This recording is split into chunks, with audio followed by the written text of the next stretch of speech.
നമസ്കാരം.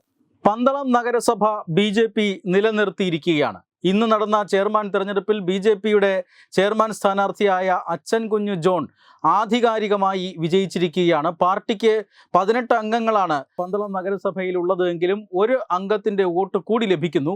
അതായത് സ്വതന്ത്ര അംഗത്തിൻ്റെ വോട്ട് കൂടി ലഭിച്ചാണ് അച്ഛൻ കുഞ്ഞു ജോൺ ഇപ്പോൾ പന്തളം നഗരസഭയുടെ ചെയർമാനായി തിരഞ്ഞെടുക്കപ്പെട്ടിരിക്കുന്നത്. എന്തായാലും പാർട്ടിക്കകത്തെ ചില പ്രശ്നങ്ങൾ കാരണം ബി.ജെ.പിക്ക് ഭരണം നഷ്ടപ്പെടും എന്ന് കരുതിയെടുത്തു നിന്നാണ് ഇപ്പോൾ വീണ്ടും പന്തളം നഗരസഭ ബി.ജെ.പി. തിരിച്ചു പിടിച്ചിരിക്കുന്നത്. അതായത് കഴിഞ്ഞ തദ്ദേശ സ്വയംഭരണ സ്ഥാപനങ്ങളിലേക്കുള്ള തെരഞ്ഞെടുപ്പിൽ പന്തളം നഗരസഭയിൽ വെന്നിക്കൊടി പറപ്പിക്കാൻ സാധിച്ചത് ബി.ജെ.പിയെ സംബന്ധിച്ചിടത്തോളം വലിയ ആവേശമായിരുന്നു. പന്തളത്തെ ബി.ജെ.പി. പ്രവർത്തകരിൽ മാത്രമല്ല, കേരളമെമ്പാടുമുള്ള ബി.ജെ.പി. പ്രവർത്തകരുടെ ശ്രദ്ധ അന്ന് പന്തളം നഗരസഭയിലേക്ക് വന്നിരുന്നു. പന്തളം നഗരസഭയിൽ വലിയ വിജയം നേടിയ അവിടുത്തെ പ്രാദേശിക ബി.ജെ.പി. നേതാക്കളെ കേരളം ഒന്നാകെ എന്ന് മാത്രമല്ല രാജ്യത്തെമ്പാടും രാജ്യത്തിൻ്റെ ബി.ജെ.പിയുടെ ദേശീയ നേതൃത്വം അടക്കം അഭിനന്ദിക്കുന്നത് നമ്മൾ കണ്ടതാണ്. കാരണം ശബരിമല പ്രക്ഷോഭ കാലത്ത് അവിടെ വലിയ രീതിയിലുള്ള പ്രക്ഷോഭങ്ങൾ അരങ്ങേറിയിരുന്നു. പന്തളത്ത് നിന്നായിരുന്നു ശബരിമല പ്രക്ഷോഭത്തിൻ്റെ ഒരു കേന്ദ്രം, ഒരു പ്രഭവ കേന്ദ്രം എന്ന് തന്നെ പറയാവുന്നത്. ആ രീതിയിൽ ശബരിമല കുടികൊള്ളുന്ന ഒരു പ്രദേശം കൂടിയാണ് പത്തനംതിട്ട ജില്ലയിലെ നഗരസഭയാണ്.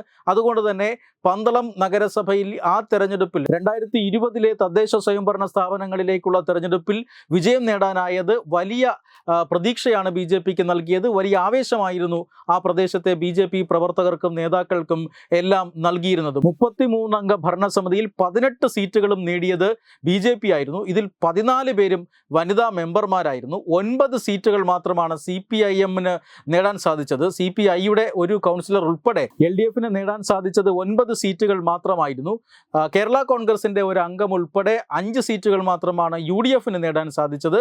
ഒരു സീറ്റിൽ സ്വതന്ത്രൻ വിജയിക്കുകയായിരുന്നു. അങ്ങനെയാണ് കഴിഞ്ഞ തദ്ദേശ സ്വയംഭരണ സ്ഥാപനങ്ങളിലേക്കുള്ള തെരഞ്ഞെടുപ്പിൽ പന്തളം നഗരസഭയിൽ ബി.ജെ.പി. വിജയം നേടിയത്. എന്നാൽ കാലക്രമേണ ബി.ജെ.പിക്ക് അകത്ത് ചില പ്രശ്നങ്ങൾ ഉണ്ടാകുന്നു. ചില കൗൺസിലർമാരെ പാർട്ടി സസ്പെൻഡ് ചെയ്യുന്നു. KV പ്രഭ എന്ന കൗൺസിലറെ ബി.ജെ.പി. സസ്പെൻഡ് ചെയ്യുന്നു. KV പ്രഭ ഉൾപ്പെടെ കോമളവല്ലി, കിഷോർ കുമാർ എന്നിങ്ങനെ 3 കൗൺസിലർമാരാണ് പാർട്ടിയുമായി തെറ്റിപ്പിരിഞ്ഞു എന്നുള്ള നില വന്നത്. അതിനുശേഷം LDF ഭരണം പിടിച്ചെടുക്കാനായി കൊണ്ടുവന്ന അവിശ്വാസ പ്രമേയത്തിന് ഈ പറയുന്ന വിമത കൗൺസിലർമാർ പിന്തുണ പ്രഖ്യാപിച്ചേക്കും എന്നൊരു സാഹചര്യം പോലും വന്നു. ആ സമയത്താണ് ഈ അവിശ്വാസ പ്രമേയം വോട്ടിനിടുന്നത് കാത്തു നിൽക്കാതെ ബി.ജെ.പിയുടെ ചെയർപേഴ്സൺ ആയിരുന്ന സുശീല സന്തോഷും അതുപോലെ തന്നെ വൈസ് ചെയർപേഴ്സൺ ആയിരുന്ന രമ്യ അടക്കമുള്ളവർ രാജിവെക്കുകയും പിന്നീട് ബി.ജെ.പിയുടെ ഭരണം അവിടെ നഷ്ടമാകുന്ന രീതിയിലേക്ക് പോയതും. ബി.ജെ.പിയിൽ നിന്നും തെറ്റിപ്പിരിഞ്ഞു നിന്ന കൗൺസിലർമാരെ അനുനയിപ്പിക്കാൻ സംസ്ഥാന നേതൃത്വം അടക്കം പിന്നീട് ഇടപെടുന്നതാണ് നമ്മൾ കണ്ടത്. പക്ഷേ ഇപ്പോൾ ഇതാ പിരിഞ്ഞുപോയ അല്ലെങ്കിൽ ഇടഞ്ഞു നിന്നിരുന്ന കൗൺസിലർമാരെല്ലാം ഒന്നടങ്കം ബി.ജെ.പി. സ്ഥാനാർത്ഥിക്ക് വോട്ട് ചെയ്തിരിക്കുന്നു. അങ്ങനെ ബി.ജെ.പി. സ്ഥാനാർത്ഥി 19 വോട്ടുകൾ നേടി ആധികാരികമായ വിജയം. അതായത് കഴിഞ്ഞ തവണ 18 വോട്ടുകൾ മാത്രമാണ് ഉണ്ടായിരുന്നതെങ്കിൽ ഇപ്പോൾ ഇതാ ഒരു സ്വതന്ത്ര അംഗത്തിൻ്റെ പിന്തുണ കൂടി നേടി ബി.ജെ.പിയുടെ ചെയർമാൻ സ്ഥാനാർത്ഥി അച്ഛൻ കുഞ്ഞു ജോൺ വിജയിച്ചിരിക്കുകയാണ്. വളരെ മുതിർന്ന ഒരു വാർഡ് കൗൺസിലറാണ് അച്ഛൻ കുഞ്ഞു ജോൺ.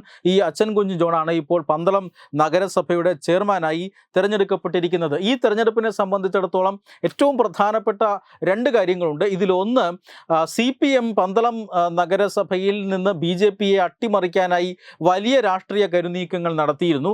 ആ രാഷ്ട്രീയ കരുനീക്കങ്ങളുടെ ഒരു പരാജയമാണ് ഈ ഒരു തെരഞ്ഞെടുപ്പിലൂടെ വന്നത്. ഈ വലിയ രാഷ്ട്രീയ കരുനീക്കങ്ങളിൽ പെടാതെ അതിൽപ്പെട്ട് ആടി ഉലയാതെ പന്തളം നഗരസഭയെ തിരിച്ചു പിടിക്കാൻ ബി.ജെ.പിക്ക് സാധിച്ചു. അതിനുള്ള കരുത്ത് പ്രാദേശികമായി ബി.ജെ.പിക്ക് ലഭിച്ചിരിക്കുന്നു എന്നുള്ളതാണ് ഒന്നാമത്തെ കാര്യം. രണ്ടാമത്തെ കാര്യം, ഈ കാര്യങ്ങളെല്ലാം കോർഡിനേറ്റ് ചെയ്തത് അല്ലെങ്കിൽ ഈ കാര്യങ്ങളെല്ലാം വളരെ മികച്ച രീതിയിൽ ഏകോപിപ്പിച്ചുകൊണ്ട് പന്തളത്ത് ബി.ജെ.പിയുടെ ഭരണം നിലനിർത്താൻ സാധിച്ചത് ബി.ജെ.പി. നേതാവ് C. കൃഷ്ണകുമാറിൻ്റെ സംഘടനാ ബലം കൊണ്ട് തന്നെയാണ്. തീർച്ചയായും അദ്ദേഹത്തിൻ്റെ ഇടപെടൽ പന്തളം നഗരസഭയിൽ ഭരണം നിലനിർത്തുന്നതിന് വലിയ ഒരു പങ്ക് വഹിച്ചിട്ടുണ്ട്. C. കൃഷ്ണകുമാർ അടക്കമുള്ളവർ ആ പന്തളത്ത് സ്ഥലത്ത് ക്യാമ്പ് ചെയ്ത് നിന്നുകൊണ്ടാണ് പാർട്ടിയിൽ നിന്നും വിഭിന്ന അഭിപ്രായം പ്രകടിപ്പിച്ച് മാറി നിന്ന കൗൺസിലർമാരെ അടക്കം അനുനയിപ്പിച്ചുകൊണ്ട് ഇപ്പോൾ ഒറ്റക്കെട്ടായി പന്തളം മുനിസിപ്പാലിറ്റി ബി.ജെ.പി. തിരിച്ചു പിടിച്ചിരിക്കുന്നത്. വെബ് ഡെസ്ക് തത്തുമൈ news. Powered by Jyotis. Realizing your dream home. Our ongoing luxury apartments projects are Crown near Karivattam, The Square near UST Global, White Manor near Attugal Ambalathra and Evergreens Luxury Villas near Tirumala. Call 90482 55599. Jyothis Building Promoters Private Limited, Thiruvananthapuram.